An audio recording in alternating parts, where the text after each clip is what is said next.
kita sebenarnya anak-anak nih ya. Em, kan judul sesi kita pagi ini menggali potensi. Kalau kita mau menggali, ini sebelum saya buka PowerPoint-nya ya, saya mau ajak kalian reflektif sebentar. Kalau kita bicara menggali, berarti langkah pertama kita apa ya? Bayangkan kita mau menggali tanah, menggali sumur. Berarti langkah pertamanya apa itu? Ambil skop. Ambil skop, ambil pacul, ambil linggis. Setelah itu, langkah keduanya, betul, Irwansah butuh alat. Setelah itu, Langsung gali. langsung gali. Oke, langsung itu bagaimana ya? Kalau saya lagi duduk di ruang tamu, apa saya langsung uh, gali ruang tamu saya?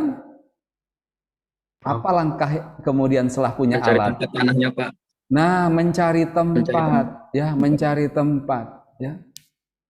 Nah, dua ini menjadi concern kita yang utama, ya. Kedengarannya sederhana, ya, tapi seringkali kita abaikan, ya. Nah, kalau tadi mau menggali, bisa ada yang bilang skop, cangkul, linggis, mungkin ada yang pakai obeng, gitu ya. Bahkan ada yang pakai lidi. Pernah nggak kita menggali sesuatu pakai lidi?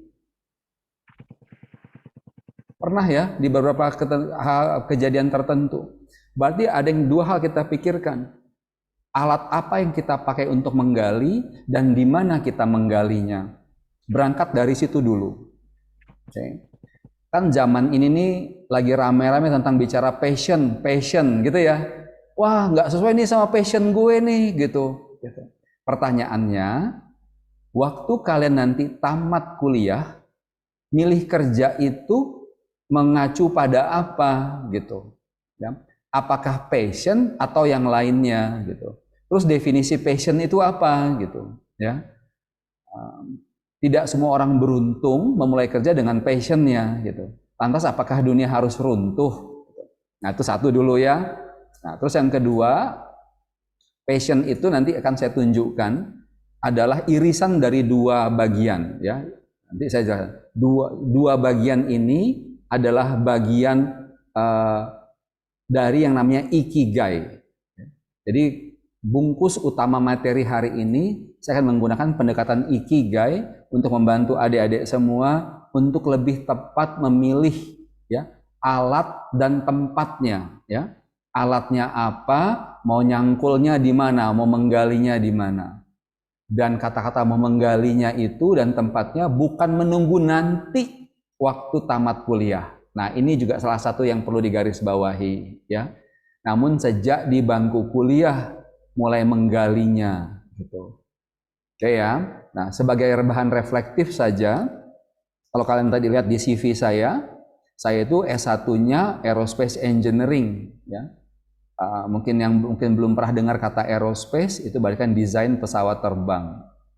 Saya ikut program itu mengikuti program beasiswa dari BPPT dan Bank Dunia. Dulu namanya program Habibie itu pada tahun 1909, kalian belum pada lahir itu ya, 1990. Okay.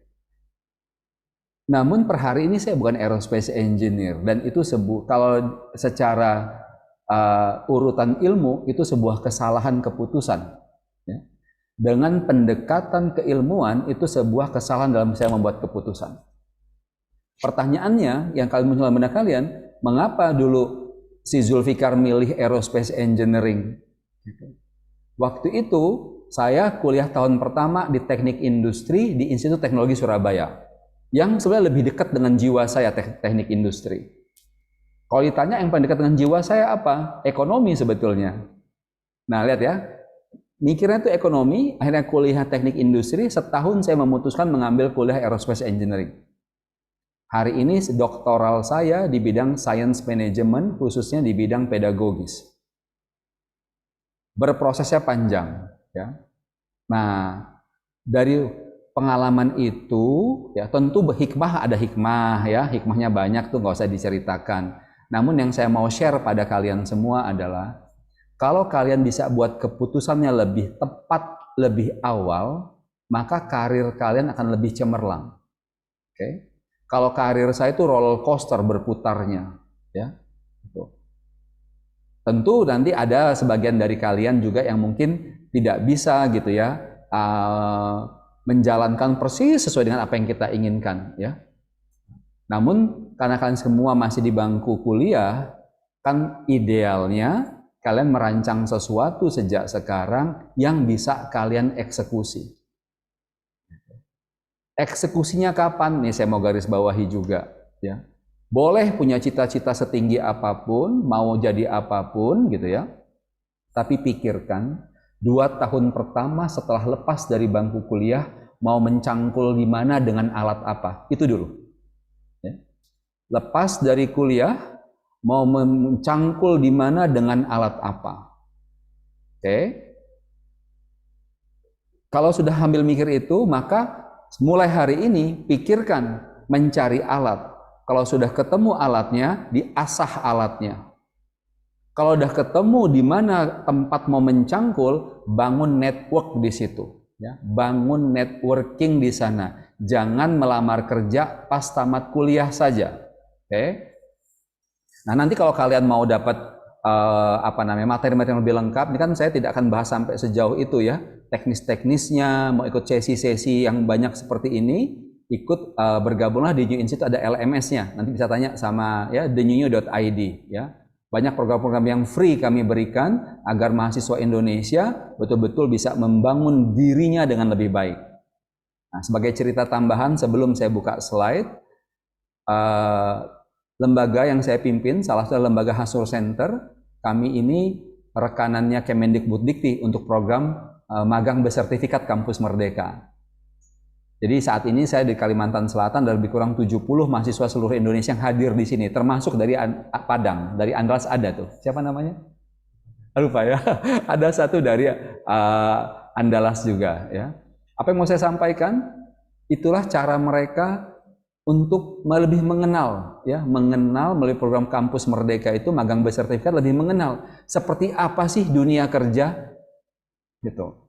Mau mencoba alat yang mereka punya itu dicoba untuk menggali sesuatu di tempat ini. Dan banyak mahasiswa yang menggalinya tidak sesuai dengan jurusannya. Ya. Ada yang videographer, saya tanya kuliahnya akuntansi. Saya tanya-tanya dalam-dalam dikit, ternyata memang dia nggak suka akuntansi. Udah kadung pak, gitu dia bilang. Udah semester 6, ya sudahlah saya bilang. Ya, teruskan saja, tinggal alat yang sekarang dipiliki itu perlu dicoba dan diasah terus. Ya. Nah, sekarang saya buka slide-nya supaya kita coba lihat perspektif lengkapnya ya. Jadi buku The New You itu ya, adik-adik saya buat buku The New You itu konsep dasar pemetaan ulang ya, memetakan ulang kembali hidup. Jadi waktu itu pada tahun 2009 saya mulai berpikir, pada waktu umur saya sudah 38 ya. Saya mulai berpikir apa sebetulnya core kompetensi saya. Karena pada waktu itu jabatan saya adalah Direktur Corporate Planning-nya Hasnur Group. Jadi saya mengenaungi waktu pekerjaan saya ada tambang batu bara, ada pelabuhan, ada kelapa sawit, gitu, ada kontraktor, ada media, hal-hal yang beragam. Gitu. Namun saya merasa bahwa saya kok tidak terlalu mengakar ya gitu. Sebenarnya kompetensi dasar saya ini apa gitu. Karena saya harus berpikir antara umur 40 sampai 50, reputasi apa yang harus saya bangun buat diri saya sendiri. Nah, pengalaman itulah, cara berpikir itu yang saya bawakan ke dalam buku The New You, sehingga adik-adik di sini semua bisa mulai mempersiapkan diri sejak di bangku kuliah. Jangan terlambat seperti saya, gitu ya. Supaya nanti kalian jauh lebih cemerlang dari saya. Karena Indonesia butuh ratusan ribu anak-anak muda yang hebat. Ya, dan kalian per hari ini sudah cukup mewakili itu karena kan ada di kampus-kampus ternama hari ini. Ya, gitu. Kalian tuh lebih maju dibandingkan berjuta-juta anak Indonesia lainnya. Nah, jadi perannya The New Institute bagaimana supaya modal-modal yang bangsa ini punya seperti kalian bisa terasah lebih keren lagi, agar lebih shining, lebih glowing. Bukan hanya glowing mukanya, yang lebih penting glowing otaknya, pikirannya, kemampuannya, gitu ya. Oke. Jadi kalau tadi kita bicara menggali potensi, gitu. Kalau kalian dengar kata potensi, apa yang pertama muncul di benak kalian? Coba ketik di kolom chat, saya mau lihat. Yuk, biar nggak ngantuk, biar semua bekerja, inderanya Mata bekerja, telinga bekerja, otak bekerja, jari bekerja. Kalau dengar kata potensi, apa sih yang muncul di benak kalian? Bakat, ya, multazam. Kelebihan, ini Irwansyah, ya, soft skill, oke, bagus, ya. Ayo semua ketik-ketik, ya. Bukan untuk saya, ya. Saya tidak perlu jawaban kalian, tapi kalian perlu menuliskannya untuk buat kalian melatih. Nah, ini lagi tadi. Gali potensi. Yang sering kita suka lupa adalah potensi fikir, ya.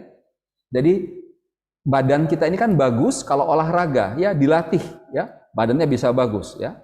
Saya nggak bilang badan saya bagus-bagus amat, tapi di umur saya 51, mungkin badan saya lebih bagus sebagian daripada badan kalian, mungkin sebagian, ya. Kenapa? Rajin olahraga. Nah, otak juga begitu, jangan lupa, ya.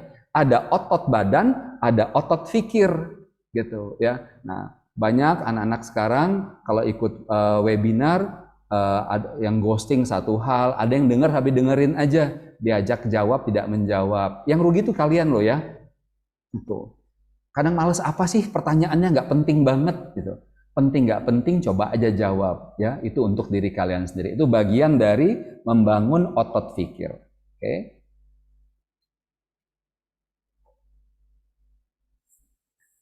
Pak Nadiem bilang 80% mahasiswa lulus bekerja tak sesuai dengan prodinya gitu. Kalau saya bilang, sebisa mungkin kalau kalian bisa bekerja sesuai prodi lebih bagus, tapi tidak pun tidak kiamat, ya. Apalagi zaman sekarang, ya, kalian bisa punya 3 profesi sekaligus, ya. Ada kerja full time, ada kerja part time di sore dan malam hari, ada kerja part time di weekend.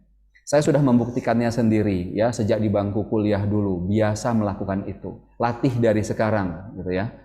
Kalau bisa kuliah akuntansi, tamat kerja di kantor akuntan publik, jadi dosen atau kerja di korporasi sebagai staf akuntansi, bagus. Tapi kuliah akuntansi, tamat full time-nya sebagai fotografer, nggak ada yang menyalahkan, nggak ada yang salah dengan itu, ya. Yang salah itu kalau tamat kuliah nggak kemana-mana, itu yang bahaya, ya. Melamar kerja kemana-mana nggak diterima, itu nanti rasanya seperti kiamat kecil, bahkan mungkin kiamat besar, ya. Nah, lantas bagaimana mempersiapkan diri, gitu, ya? Ada satu konsep dalam budaya Jepang namanya ikigai, ya.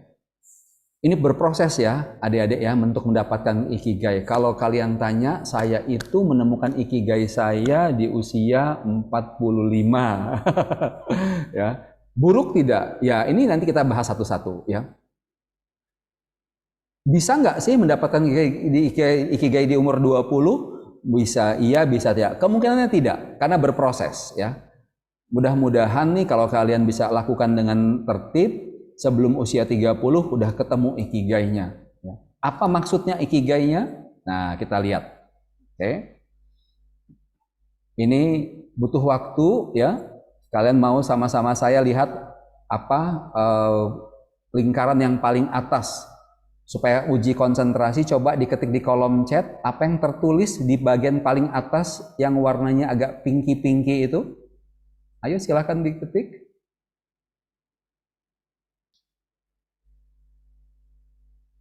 Mana nih? Belum ada yang ngetik nih. Yang kita suka. Oke, betul, ya. Betul sekali, ya. What you love, ya. What you love. Oke. Jadi ada 4 kriteria umum, ya. Yang paling lingkaran pertama itu apa yang kamu suka, what you love. Oke. Sekarang kita bergeraknya ke arah jarum, ikutin arah jarum jam ke kanan, ya. Apa yang kamu suka. Yang kedua, apa yang dunia butuhkan. Kalau kayak bahasa bisnis, apa yang market perlukan, ya. Kalau dunia bisnis, apa yang market perlukan, apa yang orang luar sana cari, gitu. Itu yang lingkaran kedua. Jadi lingkaran pertama ikigai itu what you love, apa yang kamu suka. Yang kedua, apa yang dunia butuhkan atau apa yang market pasar butuhkan.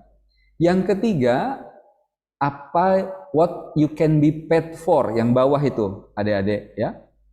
Kamu itu, kita itu dibayar untuk apa?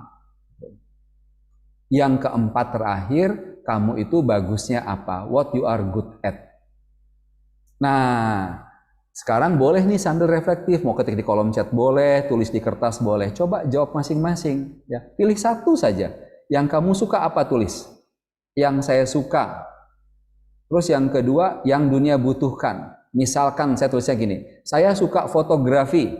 Ya, dunia memerlukan foto-foto yang indah. Betul nggak? Dunia perlu nggak foto-foto yang indah? Oke. Saya sukanya berorganisasi. Dunia membutuhkan kegiatan atau aktivitas yang terorganize, yang rapih, yang teratur. Nah, coba sambil latihan ya, sambil latihan gitu ya. Ketemu nggak apa yang kamu suka, apa yang dunia butuhkan? Terus kamu itu hari ini kalau orang bayar bisa apa? Apa yang biasanya orang bayar buat kamu? Misalnya contohnya gini ya, saya bisa nih mijet ya, mijet yang paling gampang kan mijet. Saya bisa cuci piring. Waktu saya kuliah dulu di Australia, salah satu kerjaan utama saya cuci piring di restoran. Kuliahnya aerospace engineering, saya nggak suka. I don't love that ya, saya nggak suka itu gitu ya. Gitu. Tapi saya pada waktu di malam hari kerjanya sebagai tukang cuci piring. Artinya yang bawah itu birunya saya. I can be paid for untuk cuci piring, kerja di restoran. Lihat ya. Berarti kalau saya dibayar untuk kerja cuci piring, berarti di luar sana ada yang membutuhkan orang untuk mencuci piring. Ya, yang membutuhkan itu namanya what the world needs. Nah, irisan antara apa yang orang butuhkan dan apa yang saya bisa lakukan dan saya dibayar namanya vocation. Itu mengapa di Indonesia, di luar negeri juga ada kampus-kampus vokasi ya, D1, D2, D3, D4 berbasis vokasi. Dibangun sebuah kemampuan dan orang membayar untuk itu. Nah, sampai sini saya tanya, adakah di antara kalian yang belum memiliki apapun yang bisa dibayar oleh orang lain? Jadi jangan sampai tuh ya, kita tuh nggak bisa apa-apa. Ya. Saya waktu sekian tahun, belas tahun yang lampau, anak saya sekarang sudah kuliah-kuliah semua ya. Waktu mereka masih kecil, saya ingat banget tuh tahun 2006, saya mau berangkat haji. Anak saya yang pertama itu sekarang di kedokteran, dia masih kelas 3 SD. Sebentar ya, dia lahir 97. Ya, 3 atau 4 SD. Yang kecil masih TK. Saya tanya begini sama mereka untuk latihannya. Sebelum berangkat hajinya, saya tanya begini sama mereka. Saya kumpulin 3-3 itu, saya tanya begini. Nak, saya bilang, kalau papa mama pergi ya, pergi keluar kota. Gitu. Rencananya mau 2 hari nih, saya bilang. Gitu. Keperluan rumah sudah disiapin untuk 2 hari. Ternyata papa mama harus lebih lama gitu, harus 1 minggu, dan di rumah bekal makanan sudah habis. Kalian bisa apa untuk kalian bisa melakukan apa supaya bisa beli makanan? Saya bilang tidak boleh jual barang-barang, saya bilang begitu. Saya latihnya begitu. Oh, anak saya yang pertama bilang, Evan cuci mobil Pak Jarot Pak, itu tetangga kami ya. Yang lucu, anak saya yang masih 3 tahun, 4 tahun Anjali, sekarang dia kuliah di Belanda. Ai potong rumput, dia bilang. Yang nomor 2 nggak jawab, karena yang nomor 2 anak saya penyandang autisme. Ya. Namun sekarang anak saya yang nomor 2 sudah kuliah juga di Politeknik Negeri Jakarta ya. Bagaimana tuh anak penyandang autisme yang begitu berat, kalau dilatih, dibimbing, bisa juga kuliah. Nah, buat kalian apa? Karena saya bilang sama anak-anak saya gitu ya, gitu. Papa, mama tidak mesti harus hadir, gitu. Bisa dipanggil Allah setiap waktu. Kekayaan tidak selalu kekal. Jadi kalian harus siap. Nah, kita harus berpikir, harus ada satu kegiatan, pekerjaan yang kita bisa lakukan, meskipun kita tidak suka. Tapi kita bisa dapat uang dari situ. Nah, kalian pikirkan itu. Jadi nanti kalau kalian, dan kok bisa dikerjakan sejak sekarang, sejak di bangku kuliah, ya. Sehingga nanti kalau tamat kuliah belum dapat pekerjaan, yang kalian idam-idamkan, kalian tetap bisa dapat uang, bisa bekerja. Namanya vocation, gitu ya. Kemudian, yang kiri ini kalian ada di kampus, what you are good at. Jadi kalau kuliahnya apa namanya, akuntansi, ekonomi, sosiologi, manajemen atau teknik engineering, pastikan kalian betul-betul bisa, ya. Mungkin yang bertanya saya, gimana Pak kalau saya itu nggak suka sama sekali? Nah, seperti saya katakan, saya dulu kuliah aerospace pun saya tuh tidak suka, gitu. Tapi saya harus berjuang untuk minimum mencapai IPK tertentu. Mengapa? Nah, mengapa ini yang saya mau garis bawahi pada kalian. Kita kan sudah memutuskan kuliah dulu, betul? Apapun alasannya, udah masuk ke bangku kuliah, sudah berjuang untuk bisa kuliah, tapi di kampus-kampus tempat kalian sekarang. Mencapai angka minimum itu bukan soal kita mau sok-sokan, mau dianggap keren, IPK tinggi, bukan. Ya, itu hanya side effect-nya saja gitu. Tapi yang mau kita capai, yang kita mau bangun adalah rasa tanggung jawab. Mengapa? Nah, ini dia. Nanti pas kalian masuk kerja, ya, nggak bisa tuh nggak mengerjakan tugas karena nggak suka, nggak bersemangat gitu. Nah, ini yang saya mau garis bawahi, ya. Waktu masuk dunia kerja, jadi kalau kalian lihat ya, di 4 lingkaran ini, waktu tamat kuliah nanti, kalian tuh masuk di lingkaran yang harus mencari yang warna ungu ini. Apa yang dunia butuhkan? Ini yang kalian lihat. Oke. Kalau duitnya banyak, nggak perlu kerja, ya, anak bangsawan, ya, kata crazy rich orang tuanya, gitu. Misalkan nggak mau kerja, nggak apa-apa. Lihatnya yang pink aja, what you love, yang kamu suka apa, ya, nggak apa-apa. Tapi kalau masih merasa perlu kerja, merasa mau jadi pengusaha, maka lihatnya yang ungu ini dulu. Apa yang dunia butuhkan. Oke? Tuh. Terus yang kedua, kalau sudah tahu apa yang dunia butuhkan, kan sekarang kan kita hidup di dunia juga, ya, ada dunia kan, gitu. Maka yang kita pikirkan pertama, apa yang saya bisa lakukan untuk dibayar orang? What you can be paid for? Kan kayak Dita nih, oh Dita udah jadi MC, oh latihan terus deh, coba cari job-job jadi MC, nggak apa-apa, biarpun dibayar mungkin cuma 50.000, 100.000 gitu, karena bukan soal uangnya, ya, tapi latihan bekerja dan mulai dibayar. Nanti dari situ tadi kan menggali, karena dikerjakan tiap hari, atau seminggu sekali, lama-lama jadi MC yang jago gitu. Meskipun mungkin Dita mungkin nggak suka sekali jadi MC, katakanlah, tapi lakukan itu karena itu bisa menjadi sumber penghasilan. Bergeser ke sini, ke yang biru, yang hijau ini, ya. Kamu itu jagonya apa gitu. Nah, jagonya apa? Pertama, dari yang kita lakukan di bangku kuliah. Kuliahnya apa? Kerjakan dengan baik untuk menumbuhkan, melatih daya juang dan rasa tanggung jawab. Itu terlepas nanti ilmunya apa, sikapnya, mentalitasnya itu dibutuhkan dalam dunia kerja. Jadi misalkan begini, kamu kuliahnya akuntansi, tapi sukanya fotografi. Akuntansinya dikerjakan meskipun nggak usah kejar IPK 4, ya, tapi minimum 3 lah, ya. Karena kalian tuh bisa semua mencapai 3 sebetulnya, ya. Tinggal mau nggak mau saja. Kalau 4 ya oke lah, mungkin kan ada yang sangat suka ilmu tertentu, ada yang nggak suka. Jadi wajar aja nggak 4. Tapi kalau 3 harusnya bisa semua. Nah, 3 itu ukuran tanggung jawab. Jadi nanti waktu kalian ngirim CV, meskipun ke bidang apapun, orang lihat angka itu bukan soal kecerdasan saja. Nah, ya, orang mau melihat kamu itu tanggung jawab nggak sama pekerjaan. Nah, karena mahasiswa pekerjaannya belajar, maka IPK itu ukuran tanggung jawab. Oke, itu satu. Yang kedua, sukanya fotografi, atau sukanya traveling. Kalau traveling bisa jadi profesi nggak? Saya tanya sama kalian. Jago di traveling itu maknanya apa? Kalau suka traveling itu what you love.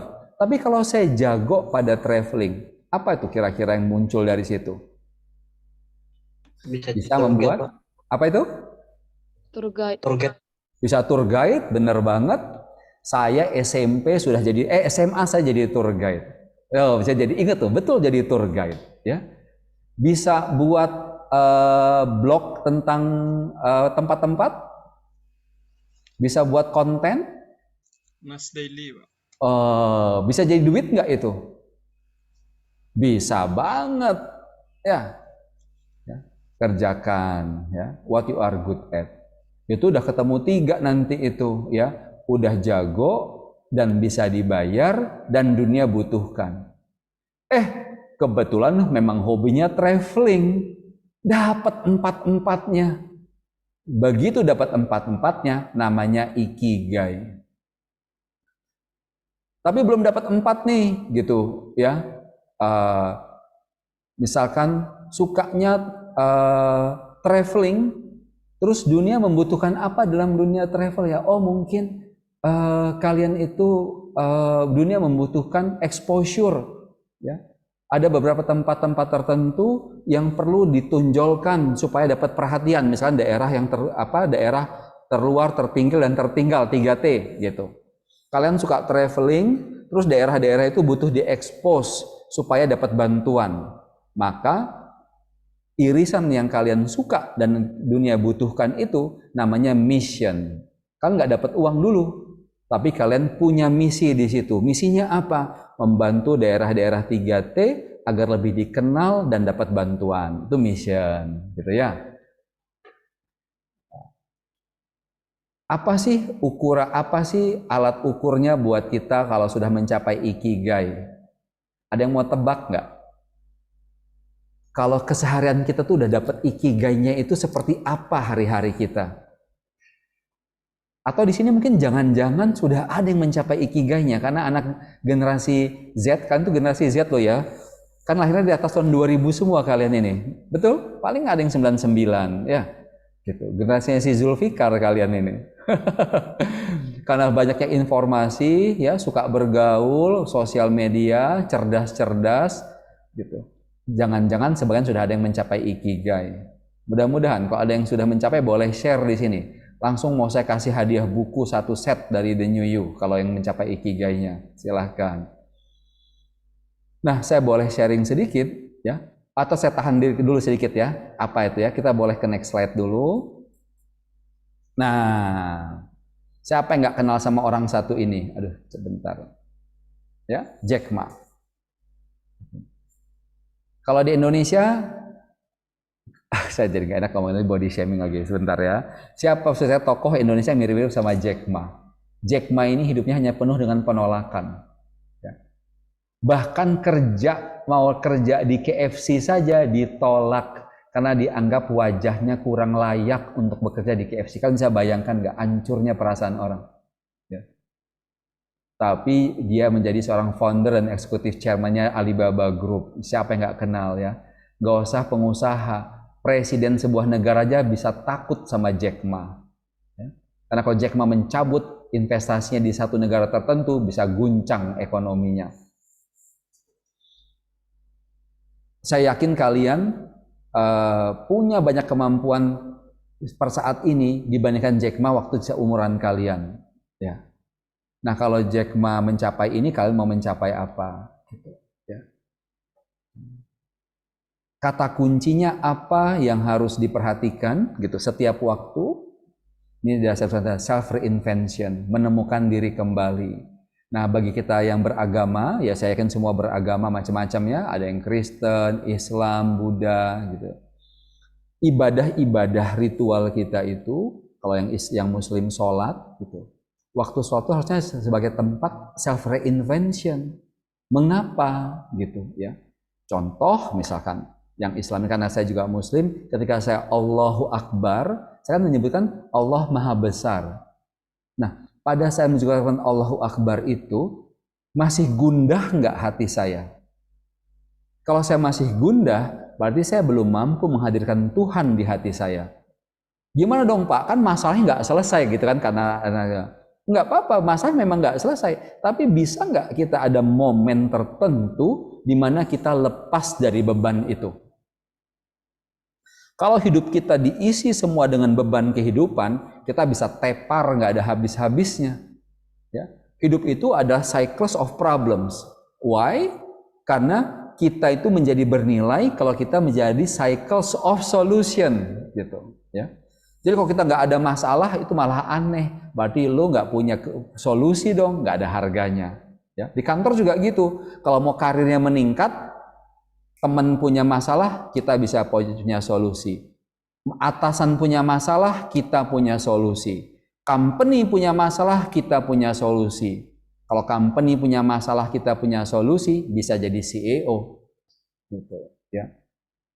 Jadi kita harus menikmati punya masalah itu. Namun layaknya manusia, kita juga butuh jeda waktu-waktu tertentu untuk mendapatkan energi kita kembali.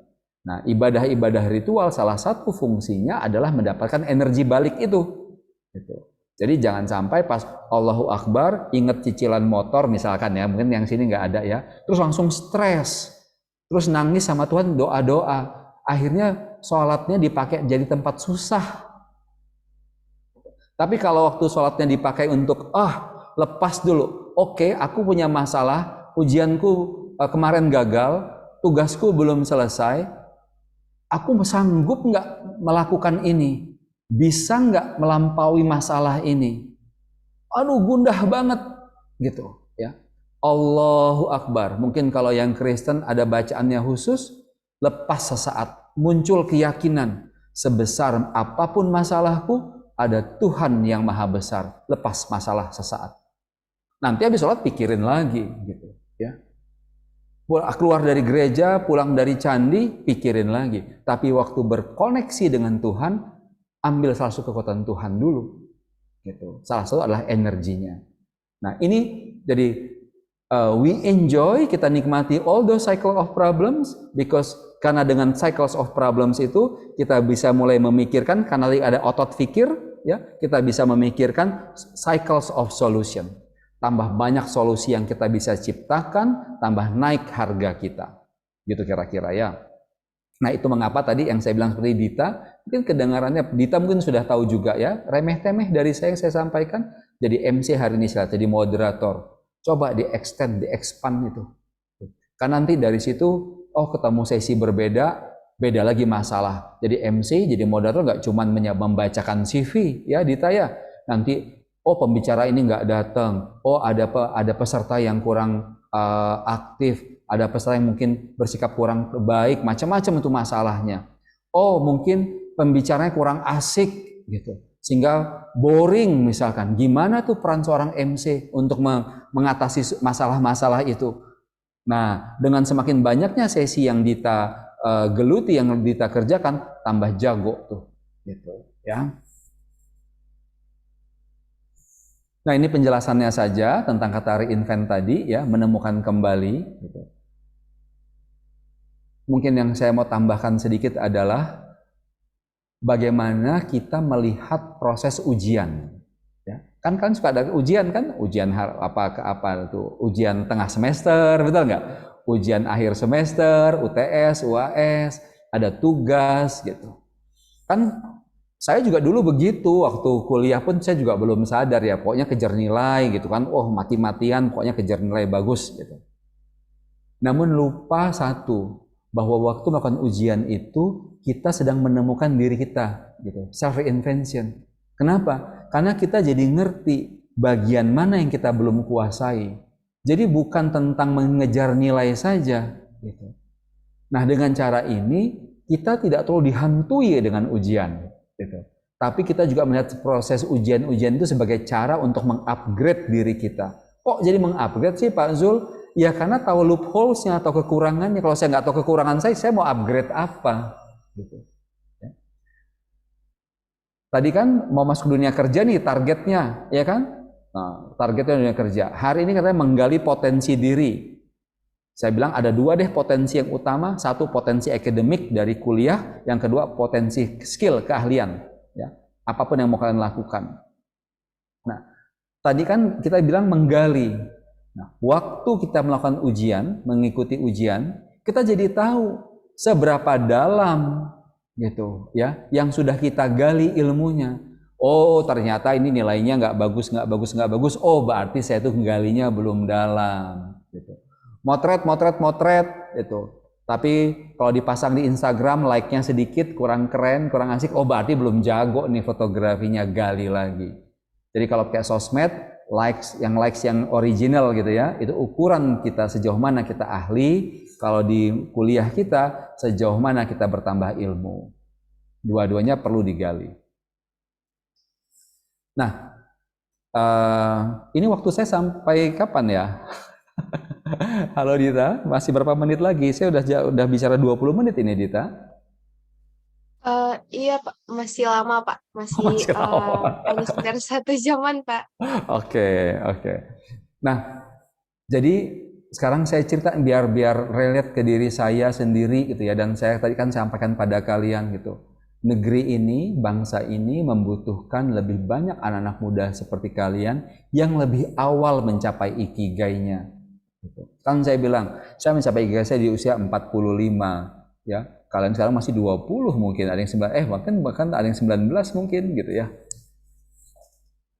Belum separuh umur saya tuh gitu.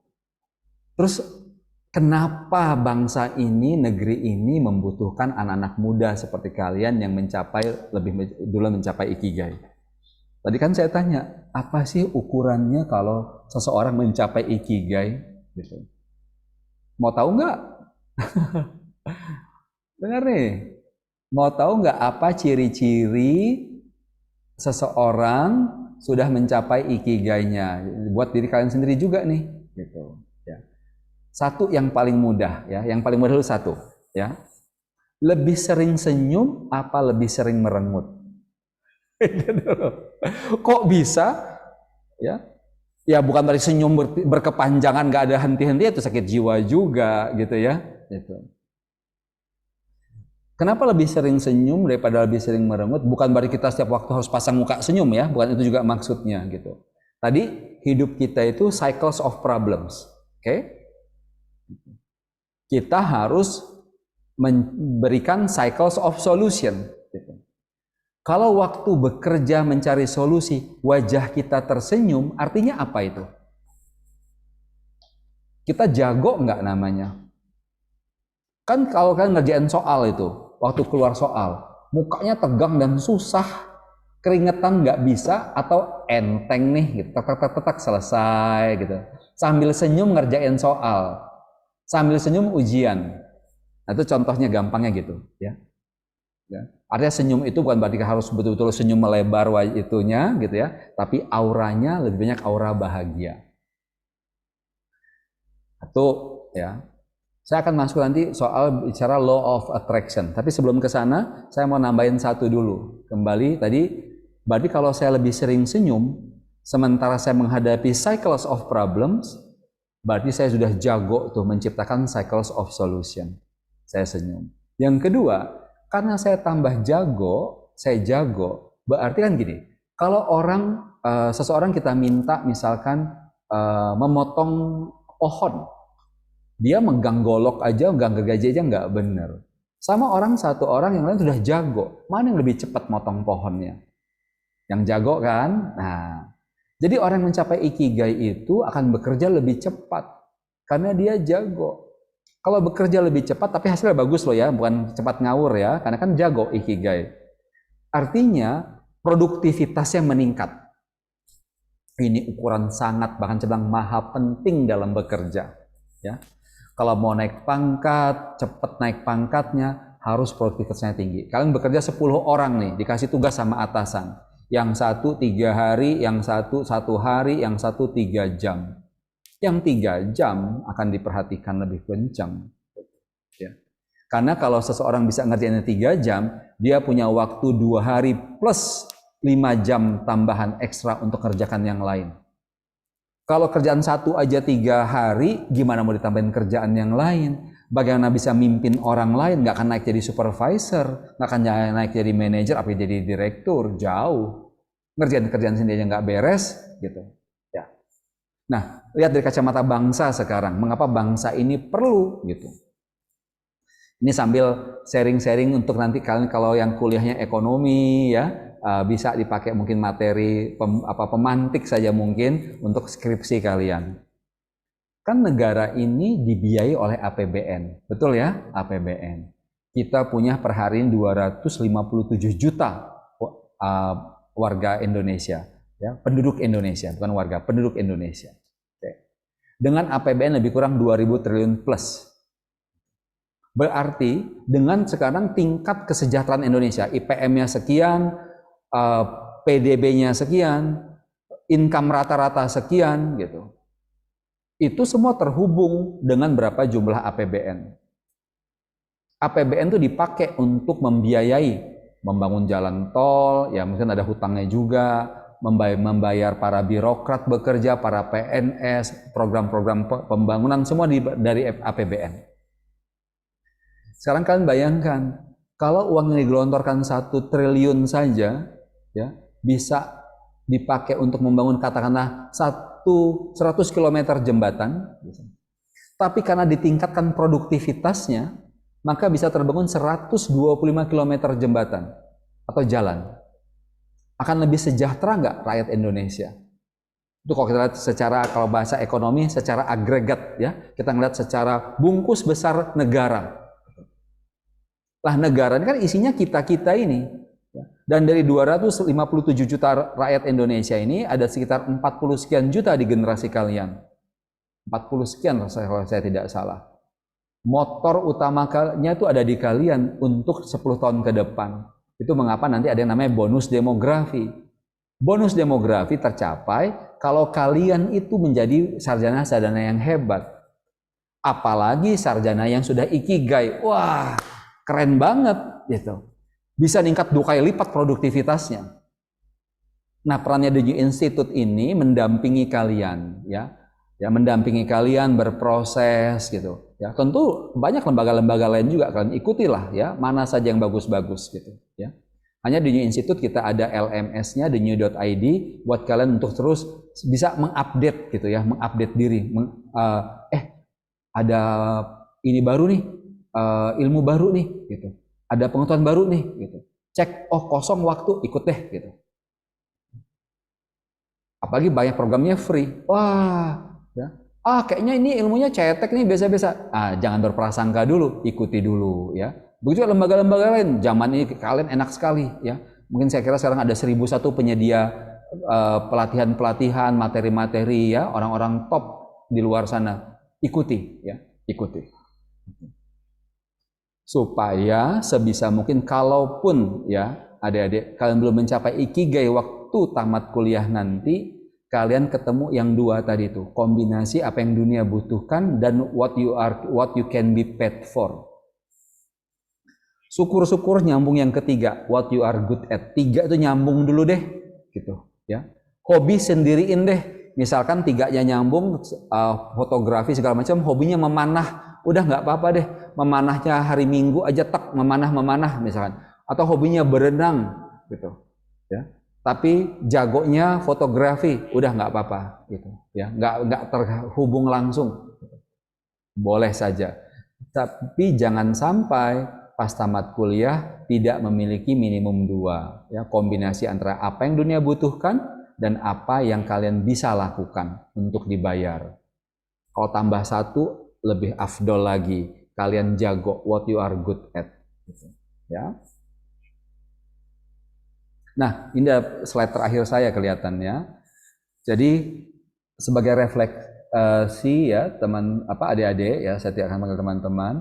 Tadi kan saya bilang di umur 45 itu saya merasakan menemukan ikigai, dan nanti ini kaitannya sama salah satu ciri yang ketiga ya. Kalau yang pertama kan senyum, yang kedua produktivitasnya meningkat pesat kalau punya ikigai. Yang ketiga ini apa gitu. Nah, ini yang saya mau sharekan. Jadi di umur 45 saya kan sebelumnya kan tadi saya cerita saya di Hasnur Group itu ada tambang batu bara, kelapa sawit, pelabuhan gitu ya. Mostly industri seperti itu, berbasis komoditas dan infrastruktur. Kan saya bilang bahwa saya itu kok nggak merasa ada core kompetensi saya ya di situ gitu. Maka waktu umur 45 saya diminta awalnya memimpin sebuah sekolah gitu. Punya yayasannya Hasur Group juga gitu. Saya masuklah dunia pendidikan.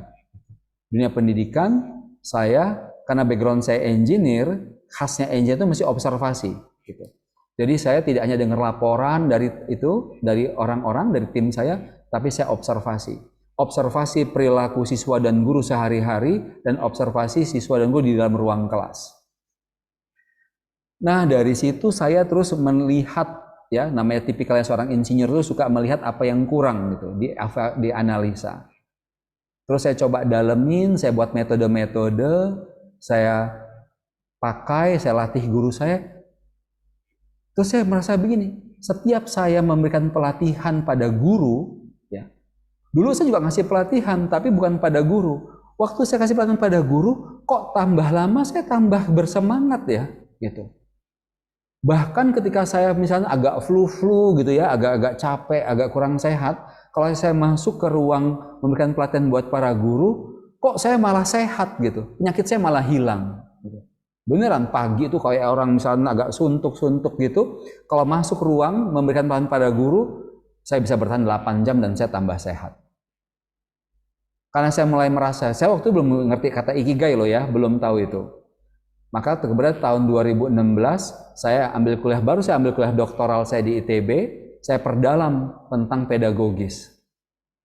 Tapi karena background saya engineer, saya cenderung melihat pedagogis dari saat orang bekerja. Jadi kalau guru lagi bekerja sedang mengajar itu, diajak berpikir, mereview, bener nggak ngomongnya, gitu. Bener nggak metodenya, gitu. Nah, konsepnya namanya action learning ya. Dalam dunia manajemen namanya action learning. Kita belajar dari tindakan kita. Nah, itu saya dalami. Apalagi tuh terus kok buktinya saya dapat ikigai. Akhirnya karena tadi ya, alhamdulillah karena dilatih terus. Jadi beda tuh waktu saya 2015 mulai jadi direktur sekolah, akhirnya 2017 saya bisa buat lembaga HAFEX ya, buat lembaga HAFEX. Itu tempat pelatihan para guru, kita udah hadir di se-Indonesia. 2020 pandemik, bukan? Gitu. Maret 2020 pandemik, dunia kolaps. Gitu. Saya dengan tim saya membuat startup yang namanya Guru Inovatif. Basisnya apa? Pengajaran. Jadi dari satu basis yang bicara memperbaiki cara pengajaran di sekolah, melatih para guru se-Indonesia, membuat startup, dan startup ini alhamdulillah terpilih top 10 best startup dan mendapatkan pendanaan baru. Saya dapat proses hampir 1 tahun ya dari venture capital dari Malaysia.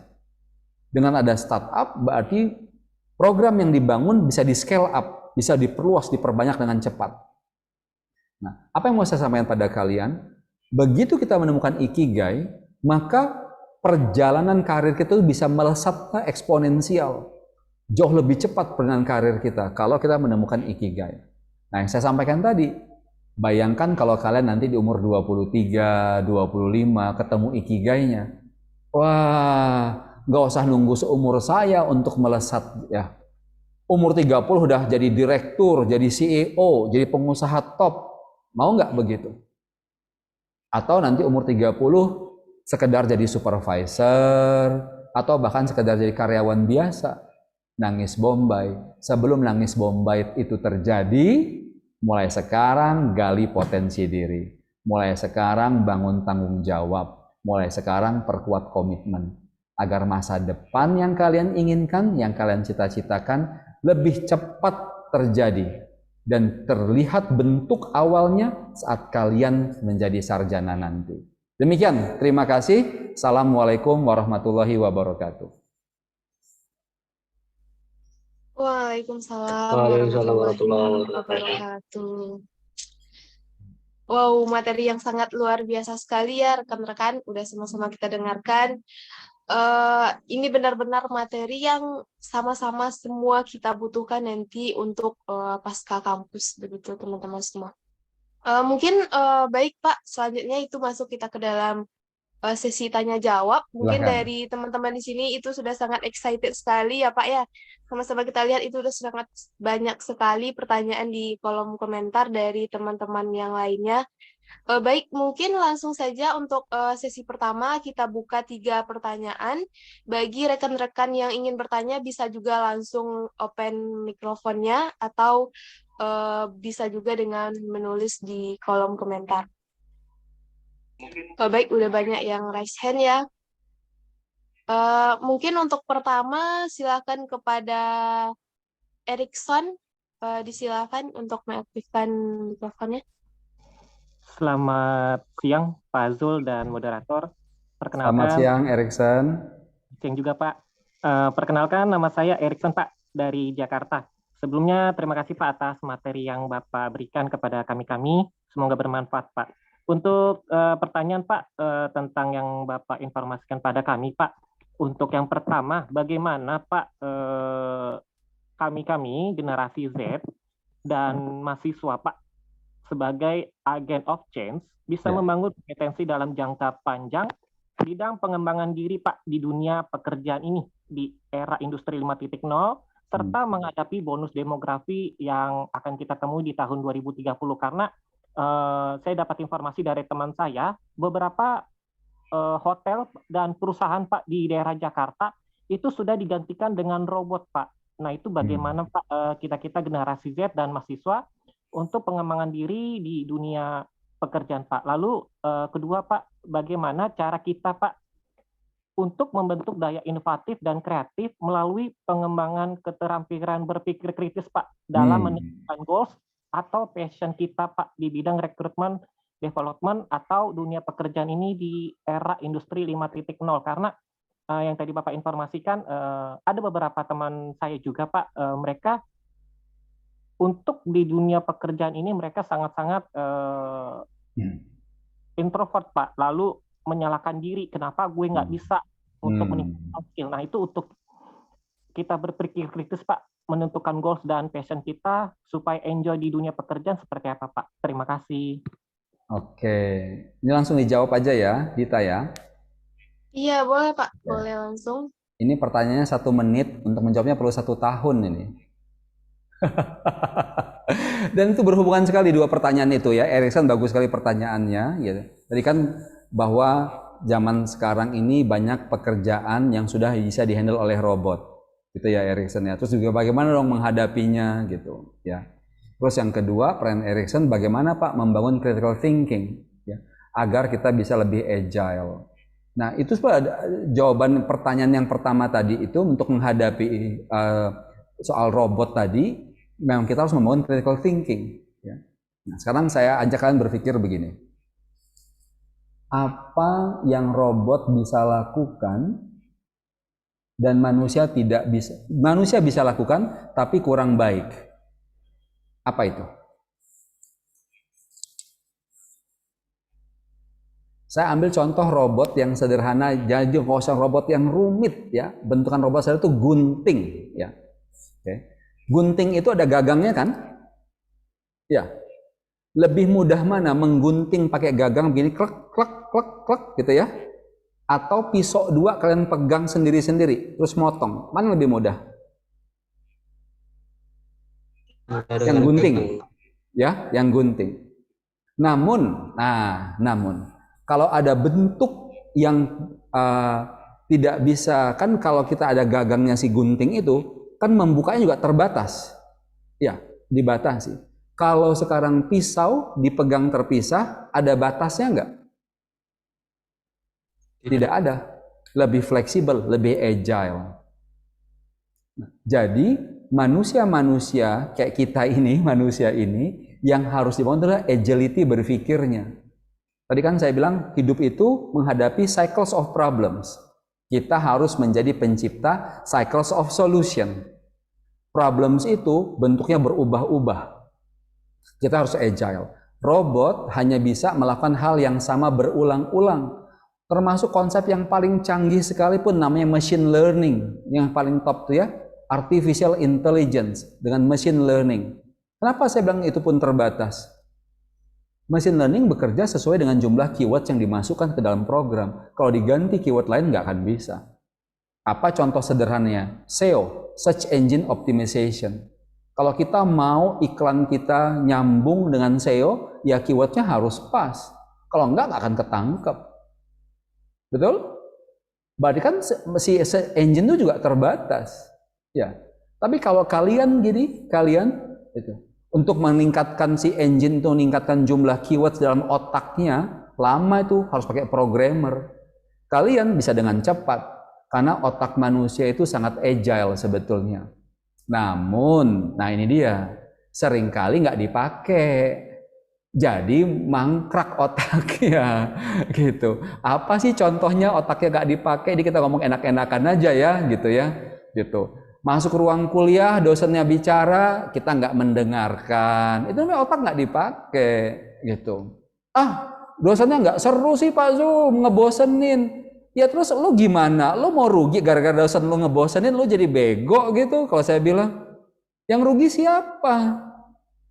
Mau dosennya ngomongnya nggak enak kek, mau pelajarannya diulang-ulang kek, dengerin. Karena waktu mendengar itu, kita sedang mengasah otak kita sendiri. Mau lebih tajam asahannya sambil dengar buat catatan. Boleh nggak Pak pakai note, pakai laptop nyatetnya? Boleh saja. Tapi kalau mau lebih lebih jago berpikir, tulisnya tangan.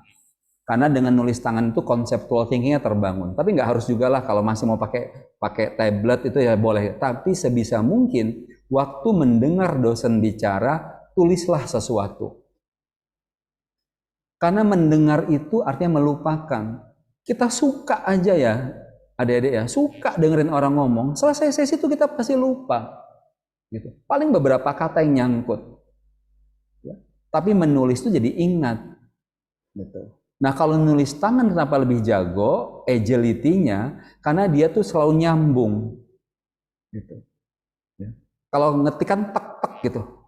Nah gitu. Itu berpengaruh ya sama cara kita berpikir. Ya. Namun kalau kalian sudah jago ngetik sambil dengerin orang ngomong ya nggak apa-apa juga gitu ya, nggak harus jadi melatih. Tapi kalau bisa dicoba, taruh laptop di depan waktu dosen bicara, buat juga catatan kecil di kanan gitu, ya. Buat framework, buat gambar. Oh ini kalau dosen saya ngomong begini, saya bisa susun jadi 3 lapis tuh gimana ya gitu. Sambil mikir itu. Nggak ketemu jawabannya nggak apa-apa. Ini dosen gue 5 menit tadi ngomong apa ya? Kalau gue buat rangkuman pakai lingkaran dibuat 3 tuh gue mau isi apa ya? Nah bayangkan tuh kalau kalian 4 tahun di kampus, datang duduk di kelas, itu yang saya lakukan ya.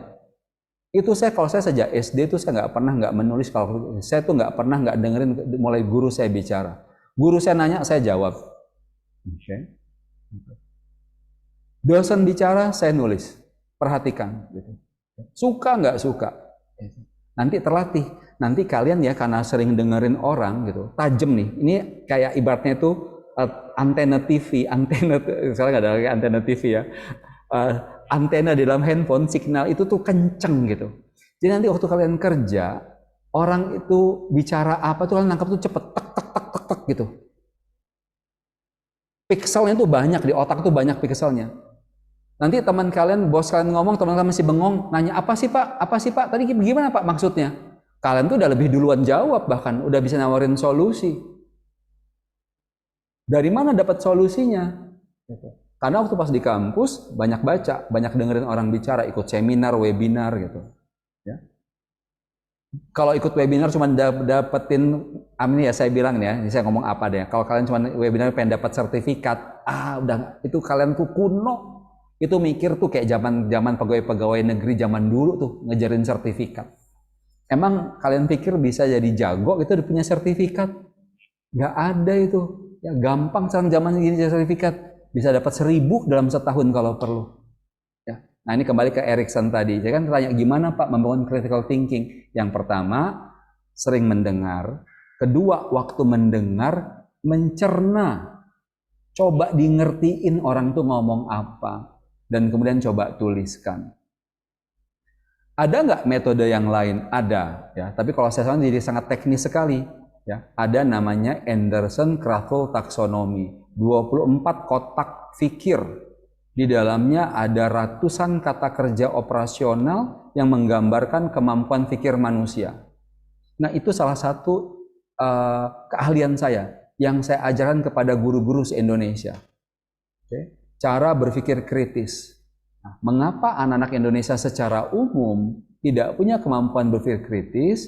Ini saya tidak menyalahkan, karena guru-guru juga perlu dibantu. Karena waktu guru mengajar, guru tidak menggunakan pendekatan critical thinking, tapi pendekatannya ceramah dan memberitahu. Nah, ini kita butuh transformasi yang sangat besar di negeri ini untuk membongkar, merepositioning ulang pendidikan Indonesia, termasuk di kampus. Namun yang mau saya sampaikan pada kalian kan nggak bisa nuntut dosen, Pak ganti dong Pak gaya ngomongnya Pak, nggak asik. Pak ganti dong PowerPoint-nya, oh tersinggung dong dosennya. Ya, gitu. Nah, kita sebagai belajar jadi manusia dewasa tidak menuntut orang berubah. Oke? Siapa yang kita tuntut untuk berubah? Diri kita sendiri. Dosennya membosankan, gue harus ganti para mindsetnya, harus gue ganti nih supaya biar dia bosan, gue nggak bosan. Jangan menuntut orang untuk berubah. Nanti kerja, aduh, bos gue rese nih. Yang bos dia yang protes elo. Ya, kita menyesuaikan diri. Teman kerja gua rese, tugasnya nggak pernah selesai. Maka saya bilang tingkatkan produktivitas. Kalian dapat kerjaan 3 dibagi 3 orang, ya. Setiap orang dapat satu bagian. Karena kalian sudah belajar lebih cepat, critical thinkingnya jago. Meskipun cuma ngerjain 1, kerjain 3-3-nya, tapi yang 2 disimpan aja untuk backup. Nggak usah dipamerin juga, kan dianggap songong nanti, ya. Keluarin 1 aja yang tugas kita. Tapi kalau pas temen kita nggak bisa ngerjakan, nggak selesai, bos kita tanya, kita bisa bantu, nih udah ada. Jadi jago.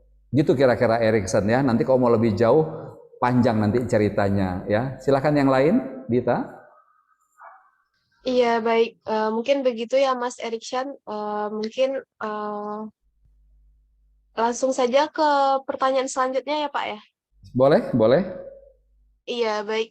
Ini udah banyak sekali yang HN. Mungkin untuk selanjutnya itu bisa dari Sang Ayu. Dipersilakan untuk bertanya. Baik, terima kasih atas kesempatannya, Kak. Sebenarnya apakah suara saya sudah terdengar? Ya, terdengar. Silahkan.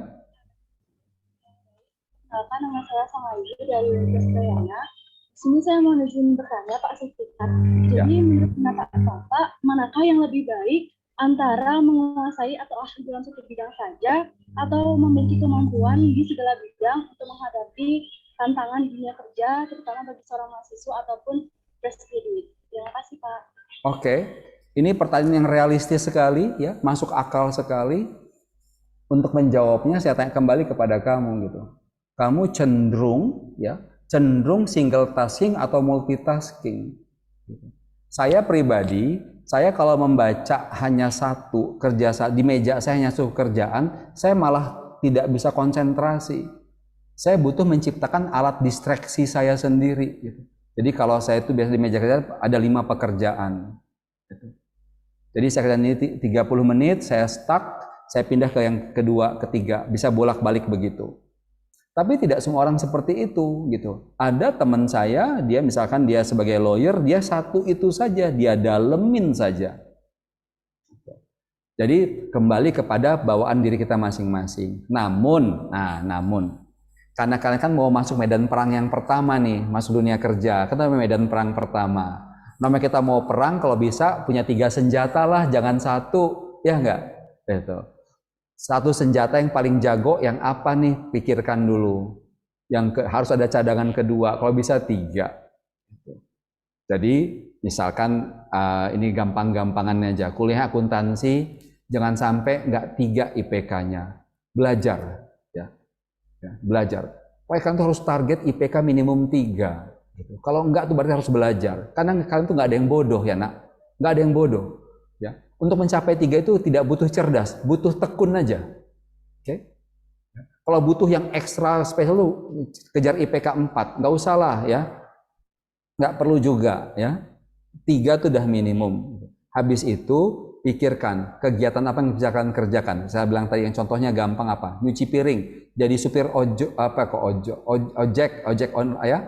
ya. Nah, apa saja yang kalian bisa yakini, tapi kalian tahu, kalian bisa uji dari sekarang, jangan tunggu nanti. Udah bisa cari duit belum gitu? Dengan kerjaan itu sekarang gitu. Jadi belajarlah cari kerjaan sampingan selagi kuliah.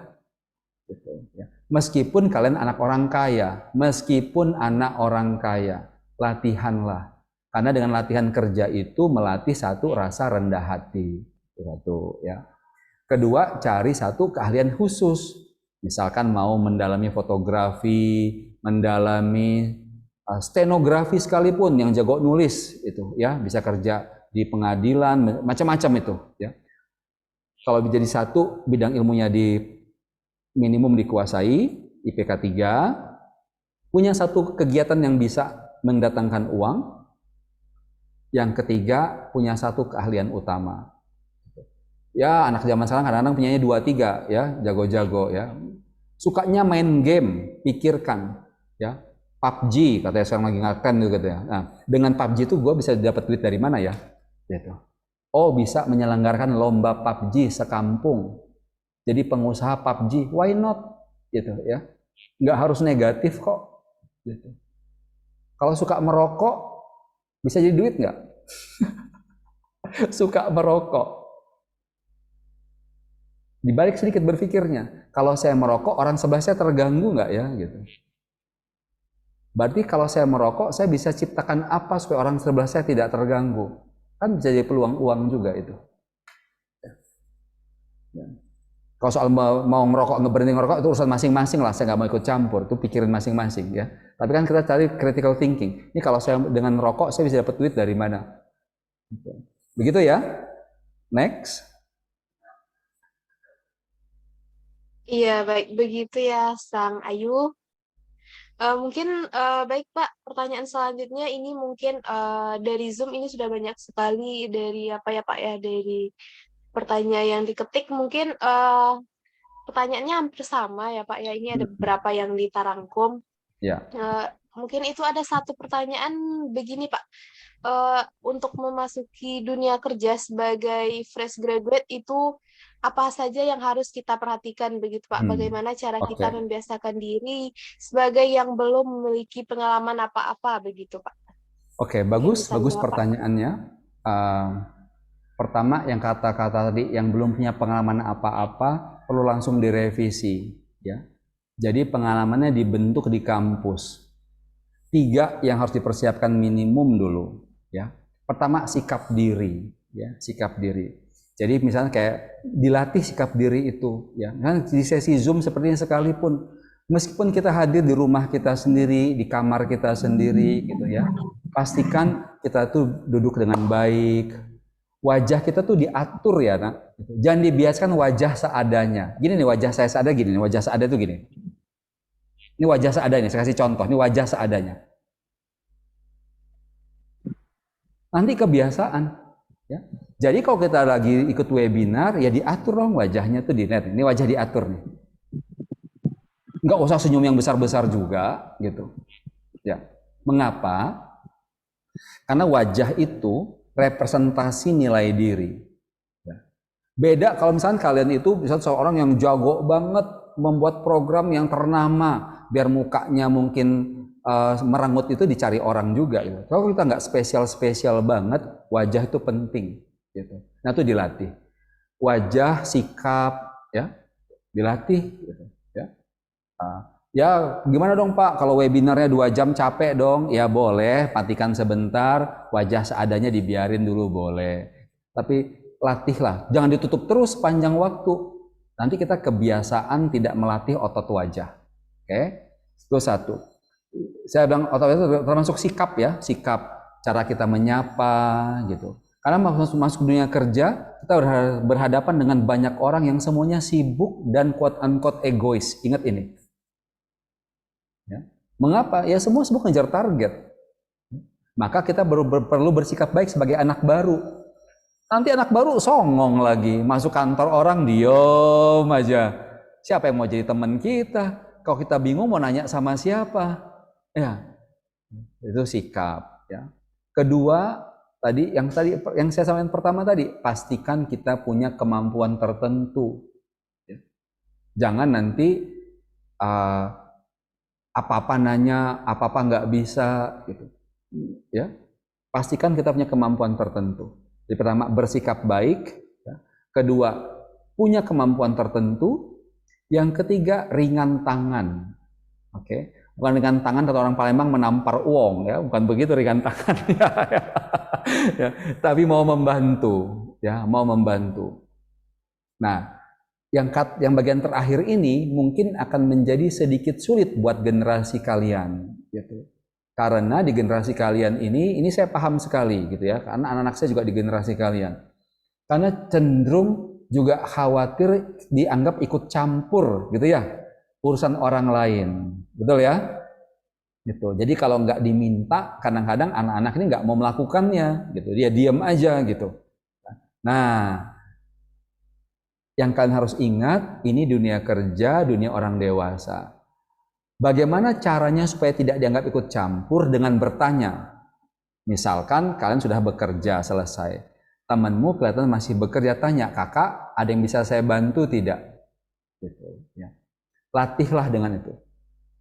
3 itu kalian pegang, insya Allah aman karir kalian. Pekerjaan aman, karir akan aman. Bersikap baik, wajah, punya kompetensi, ringan tangan. Ya. Nah, kalau pakai pendekatan agama, sama tuh 3-3-nya. Ya. Senyum, sapa, salam dari wajah. Siapa yang nggak suka dengan wajah yang sumringah? Nah, tadi saya lupa mengatakan. Tadi kan saya bilang yang ikigai yang pertama, ya, sering tersenyum, ya, tandanya kita itu jago, ya, bisa ngatasin apapun dengan oke. Kan ada kaitan sama law of attraction. Maka kita menjadi magnet keberhasilan. Ingat ini. Kalau kita mau semakin berhasil, maka kita harus menjadi magnet keberhasilan. Tidak ada orang berhasil mukanya merengut, kemana-mana bete, kemana-mana mengumpat, nggak ada tuh. Itu ciri orang nggak berhasil. Ya, hati-hati. Ya, ngetik-ngetik di kolom chat juga hati-hati, itu menunjukkan, ya, semakin jelek kata-kata kita, semakin besar kemungkinannya kita orang gagal. Ya, ingat itu. Ya. Semakin jelek kata-kata kita, baik yang dari mulut maupun dari jari kita, semakin besar kemungkinannya kita termasuk orang gagal. Namun kalau hari ini kita gagal, tidak apa-apa. Ingat itu juga. Reinvention, perbaiki lagi, ya. Kan tadi ada juga tuh yang saya lihat tuh ngetiknya tuh kan kata-katanya mungkin sambil bercanda mungkin, ya, gitu. Tapi kan mungkin kurang tepat juga kata-kata kotor dituliskan di kolom chat. Tapi ya sudah. Kan kita namanya manusia, punya hilaf, salah, buru-buru perbaiki, gitu. Ya. Karena nanti kalau kita gagal, kita juga attract kegagalan. Law of attraction begitu, orang gagal menarik kegagalan, orang berhasil menarik keberhasilan. Oke, silahkan lanjut. Mungkin 5 menit lagi, karena di Banjarmasin udah mau siap-siap sholat Jumat. Saya di Banjarmasin ini. Iya, baik Bapak. Mungkin satu pertanyaan lagi ya Bapak ya, boleh? Boleh. Iya, mungkin yang kita utamakan terlebih dahulu. Ini mungkin kepada Mas Anas Fariski dari unit Jambi, boleh untuk mengajukan pertanyaannya? Assalamualaikum warahmatullahi wabarakatuh. Waalaikumsalam. Waalaikumsalam warahmatullahi wabarakatuh. Terima kasih kepada Bapak Zulfikar dan moderator Mbak Dita atas waktunya untuk memberi saya untuk pertanyaan. Mungkin satu saja cukup pertanyaan, yaitu apa sih dari potensi yang bisa kita kembangkan gitu kan. Kemudian kita kan perlu ada wawasan sedikit mengenai potensi diri kita sendiri. Mungkin itu saja sih Pak. Biar di dunia kerja itu kan membutuhkan soft skill gitu Pak. Nah, itu bagaimana sih Pak pandangan dari Bapak Zulfikar sendiri sebagai moderator pada siang hari? Terima kasih Pak. Sorry Anas, saya minta tolong diperjelas kembali Anas, pertanyaannya Anas. Mungkin pertanyaannya mengenai potensi diri Pak. Potensi tadi kan kita kan harus mempunyai setidaknya soft skill. Nah itu kan kita perlu juga kan untuk ketahui itu tentang untuk mendapatkan soft skill itu kan juga perlu kemampuan untuk Itu saja sih, Pak. Oke, jadi maksudnya Anas bagaimana untuk membangun soft skill dan mengetahui lebih banyak soft skill. Begitu Anas? Iya, Pak. Gitu Bagaimana ya. itu? Oke. Ini saya kasih contoh mudah gampang-gampangnya saja ya. Nanti Anas tentu bisa berpikir sendiri. Saya waktu SD dulu, saya menggeluti 4 ya gitu. Saya ikut kursus melukis. Saya ikut olahraga. Yang saya tekuni waktu itu adalah tenis meja. Oke. Kalau main sepak bola, saya mainnya hobi aja, namanya main sama anak-anak di kampung. Tapi yang saya pengen jadi juara itu tenis meja. Terus saya ikut kursus melukis di Sanggar Budaya. Saya ikut senam lantai, olahraga senam lantai. Yang keempat, saya ikut paduan suara. Nah, kalau saya tarik sekarang ke hari ini, gitu ya. Saya tahun 2019 mengambil sertifikasi eksekutif coaching. Tahun 2014 saya mengambil eksekutif coaching di Amerika. 2014 saya ngambil di Florida, Amerika. 2019 saya ambil lagi di Indonesia. SD saya juga melatih skill saya, gitu. Jadi kalau menjawab pertanyaan Anas tadi, bagaimana untuk membangun skill? Ya ikut daftar yang kita suka atau kita penasaran, oke? Karena belum tentu suka, ya penasaran ikuti, gitu. Saya pernah ngambil terkait sama, saya ini kan sebenarnya orangnya nggak terlalu IT banget gitu ya, gitu, non gadget person. Jadi saya kadang-kadang penasaran ikut ambil waktu pandemik itu kan banyak banget tuh program-program online ya, daftar ikut pengen tahu gitu. Dari situ nanti saya ngerti, oh ini kira-kira emang cocok nggak sama saya. Ada yang saya lanjutkan ke tahap berikutnya, ada yang tidak.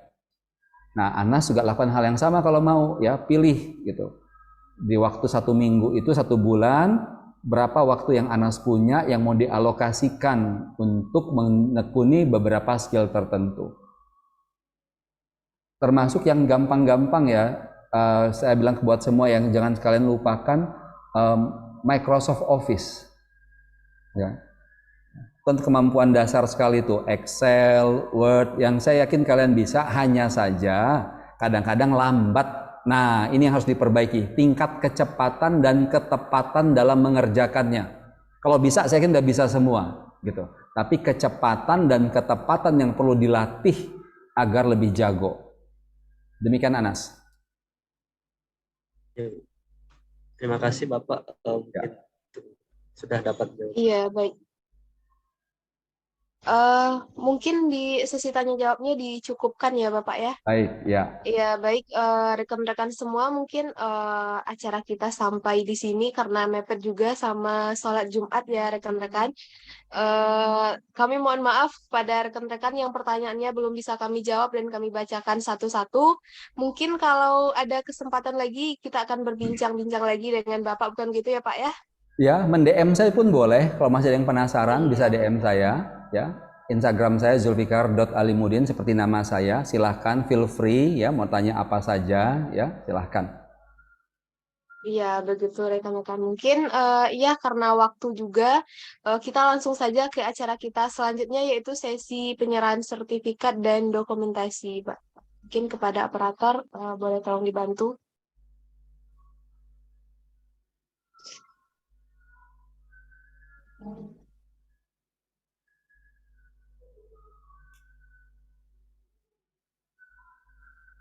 Iya, baik.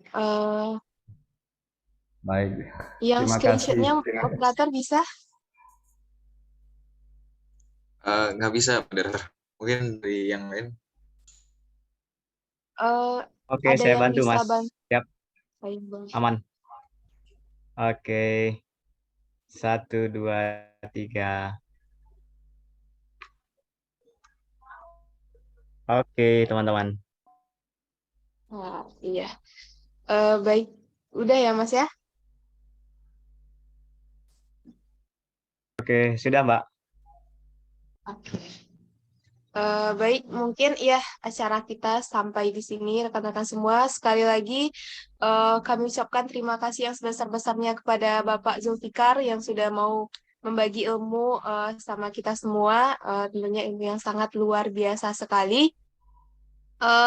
Ya mungkin saya Dita Maria Putri sebagai moderator itu mewakili panitia yang lain juga. Mohon maaf jika ada kesalahan-kesalahan kata atau yang ada yang kurang maksimal dari kami. Kami mohon maaf sekali. Mungkin sebelum ditutup itu ada informasi yang akan disampaikan dari The New You Institute. Mungkin dipersilahkan kepada The New You. Saya izin pamit duluan ya. Oh iya, boleh Pak. Ya, oke. Sampai Terima ketemu kasih semua banyak, ya. Pak. Salam sehat semangat. Oke, assalamualaikum. Waalaikumsalam. Terima kasih, Pak. warahmatullahi Terima wabarakatuh. kasih, Pak.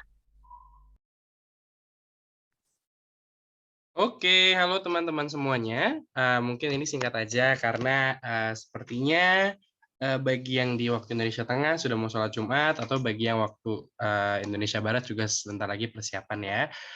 Semoga teman-teman jangan live dulu. Kenapa? Karena tadi kan udah dengar nih banyak pertanyaan tentang karir gimana Pak, apalagi di 5.0. Terus teman-teman juga dari kemarin sangat antusias untuk mengikuti persiapan industri atau hal apa saja sih yang perlu teman-teman persiapkan.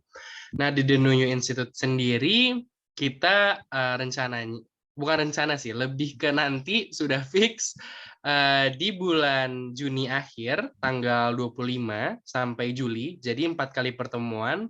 Setiap hari Sabtu kita akan mengadakan sebuah program yang namanya itu Karir Kompas Consulting Camp. Nah, mungkin Mas Fauzi boleh scroll ke second page. Jadi teman-teman semua di sini, bagi yang sekiranya mempunyai preferensi atau minat bekerja dalam industri consulting, program ini sangat cocok. Kenapa? Karena program ini tidak hanya nih teman-teman menawarkan, boleh next slide maaf, tidak hanya menawarkan seperti workshop-workshop pada umumnya, maksudnya nggak cuma speaker yang menjelaskan, tapi study case. Jadi contohnya nih, misalkan teman-teman ikut workshop di minggu pertama tentang interview dan juga industri consulting itu gimana. Nanti teman-teman akan melakukan sebuah simulasi yang akan dipimpin langsung oleh pembicara kita. Kurang lebih seperti itu. Nah, mungkin boleh next slide 2 kali. Jadi teman-teman, kurang lebih nanti akan ada 4 pertemuan. Di pertemuan pertama tadi ada tentang pembahasan interview, minggu kedua itu cara bagaimana penggunaan Google Slide, Google Sheet, dan lain-lain. Lalu sampai nanti teman-teman akan simulasi atau role play sebagai klien ataupun konsultan. Nah, tidak hanya itu nih teman-teman, di slide selanjutnya, tadi ya teman-teman nggak hanya mendapatkan pertama materi-materi keren nih dari pembicara mengenai consulting industry di Career Insight, tapi teman-teman juga ikut consulting camp, di mana teman-teman tadi ya akan role play, akan exercise, latihan bersama teman-teman yang tentunya dari berbagai universitas dalam sebuah latihan menjadi seorang konsultan. Tidak hanya itu, bagi teman-teman yang sekiranya terpilih atau top partisipan yang aktif, yang selalu bertanya, yang sekiranya juga pada saat consulting camp performanya sangat bagus, akan langsung dipilih direkrut bekerja di MZZ Asia. Jadi kurang lebih teman-teman, mungkin Mas Ozi kalau jika ada boleh buka nih poster Karir Kompas. Jadi teman-teman, di Karir Kompas itu sendiri kita sudah bekerja sama dengan MZZ Asia, sebuah firma konsultan yang ada di Asia Tenggara. Jadi bukan hanya di Indonesia aja nih. Jadi teman-teman kalau ikut program ini punya kesempatan juga untuk bisa langsung bekerja di MZZ Asia, sebuah firma konsultan yang levelnya udah Asia Tenggara. Jadi nanti nih teman-teman kalau di dalam workshop atau program ini teman-teman aktif, teman-teman nggak hanya bisa bekerja langsung di sana jika terpilih, tapi teman-teman juga nanti kepilih gitu ya, bisa kerja sama teman-teman dari luar negeri seperti Thailand, Filipina, bahkan misalkan Afrika. Jadi emang skopnya ini udah internasional dan fokusnya memang di regional Asia Tenggara. Jadi cocok nih bagi teman-teman yang sekiranya tadi ya ada yang dari manajemen, ekonomi, Atau teman-teman dari teknik ya, dari teknik, sastra, atau dari fakultas apapun boleh banget ikut, karena nanti biasanya sepengalaman aku juga, MZZ Asia itu bekerja sama dengan berbagai perusahaan. Jadi teman-teman udah dapat kerjaan nih ya di MZZ Asia, teman-teman juga akan punya klien-klien dari top-top company, misalkan dari agritech, dari edutech. Jadi teman-teman juga akan bekerja langsung dengan sektor-sektor teknologi yang berkembang di Asia Tenggara. Jadi teman-teman nanti perusahaannya kalau memang keterima, gak hanya kerja di Indonesia nih, tapi bisa juga di luar negeri. Nah, mungkin kalau misalkan teman-teman tertarik ingin mendaftar atau mau tahu lebih lanjut gitu ya, teman-teman bisa menghubungi nomor yang ada di grup. Ada adminnya tuh. Boleh langsung tanya adminnya aja, takutnya kalau di share screen ini nggak kelihatan. Nah, kurang lebih ini gambarannya teman-teman. Pembicaranya itu ada 2, ada Raditya dan juga ada Victor. Raditya sendiri adalah co-founder atau pendiri dari MZZ Asia. Lalu kalau Victor itu adalah dia director dari partnership dan juga branding. Kurang lebihnya, tenang aja teman-teman, aku tahu mungkin ada yang sibuk, ada yang lagi UAS, tapi kita mengadakannya hanya maksimal 2 jam dan di hari Sabtu.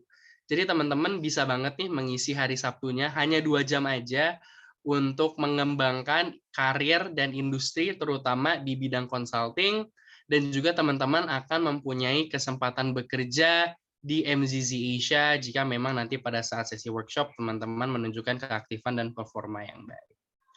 Kurang lebih teman-teman segitu saja karena waktu kita terbatas juga, karena mungkin ada yang Muslim dan ingin sholat Jumat.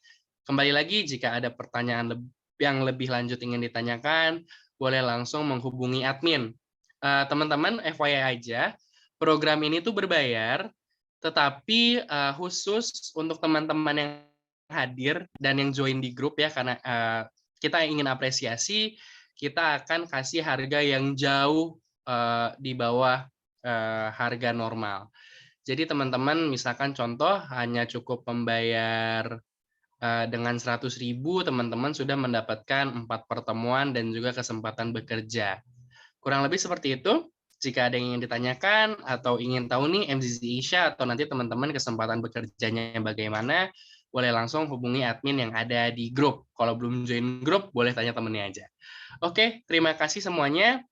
Jangan lupa tadi ya mungkin mengingatkan bagi yang sekiranya ingin klaim sertifikat atau ingin tadi banyak kan ada yang nanya absen-absen, kita tidak mengirimkan semacam absen kayak G-form gitu, karena kita sudah memiliki website integrasi. Jadi nanti teman-teman mungkin dari kampus sudah menyediakan, tapi jika sekiranya ingin langsung login lagi, ingin misalkan menonton rekaman dan lain-lain, itu bisa langsung cek ke website kita di thenewyou.id dan juga bisa cek di Instagram official kita.